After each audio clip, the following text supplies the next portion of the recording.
All right, welcome back. I got a Vice story for you, and Vice, one of the things we do in Vice is illegal horse betting or sports betting. And we have a lot of places that have false storefronts and strip malls, and they put a wrought iron door on purpose. They have an electric buzzer to open the door, and then inside they have a gambling den. And they have a radio there for the horse racing. It's mostly horse racing, but they have other sports. And the bookie sits behind the desk, and he's writing wagers and stuff, and he puts them on flash paper. So if the cops come in, he puts a match to it, it's gone, all the recordings that he's kept that day. It's pretty tricky. Or they have one of those kids' slates where you write on it and you clear it off. Okay, they'll have that. The cops walk in, they open it up, and it's done. Okay, so they're pretty tricky.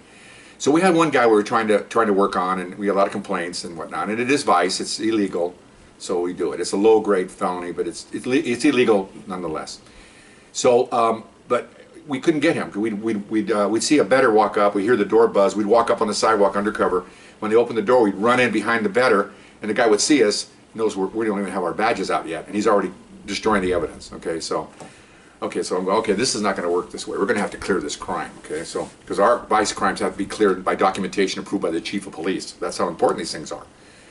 Well, sometimes you get a mindset where it's more important than the result. The end result is more important than how you get there, and that's not good. Okay, so I was in charge of it.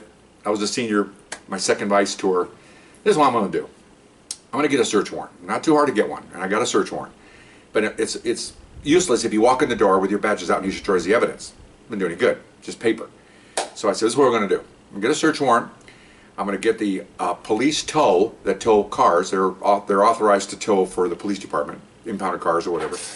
And I'm going to have them pull up next to the business. And the business, he can look out the door, but that's all he can see because there's other business on both sides. Pull up on one side.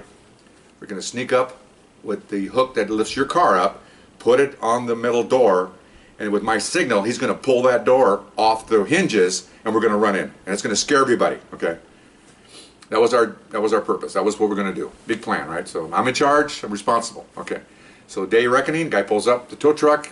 We're watching. We're on both sides. I walk up carefully and hook it over the door. We're all set. Give the signal. Well, I didn't instruct the tow truck driver. I told him just to take off. Well, that's not a good thing to tell someone who's not in law enforcement or organized. This guy's a truck driver. He just does what he's told. Policeman tells him to take off, he takes off. Okay, so he floors it. The hook catches. It pulls that 300-pound door off the hinges and launches it. I'm talking across 6 lanes of road. It's a heavy street. A lot of cars going back and forth.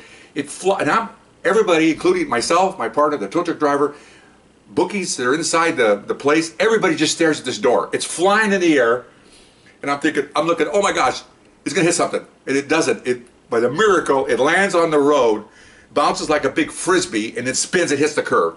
And then, of course, now I'm running into the place, because I got to get the guy. And he's still in shock about this, so his evidence fell over the desk. We grab him, and it's over. I mean, again, it's a low-grade felony. It's not a big deal. It's just more of a custodial thing. Make sure they don't do it openly and people complain about it. So hook him up, take the bettors in for questioning. They're witnesses. They're gone. We arrest the bookie, and we call the tow truck driver back. He drags the thing across back on the road. We get some nails. We put the middle door back up. Head back to talk to our supervisors. Tell them what happened. Told them, yeah, we pulled the door off. And he says, well, how was it? I said, oh, no, we just had the guy just pull it off the hinges, and we went inside, you know. And we look at each other, to my partner, myself. He goes, okay, good arrest, guys, no problem. Signs of booking approval.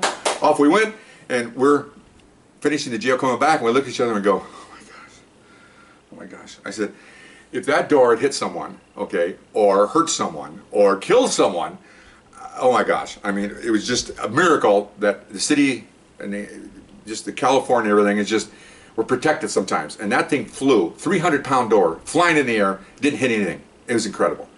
So we had our heart stomped on that one. Everything was fine. Nobody got hurt. We're done. And we just looked at the sergeants. Yeah, everything was normal. It was no big deal. And we lied, of course. And we'll never do that again. You learn from things in the past, and you learn never to do that again, ever. So anyway, that's my flying door story. Hope you liked it, and we'll see you next time. Bye-bye.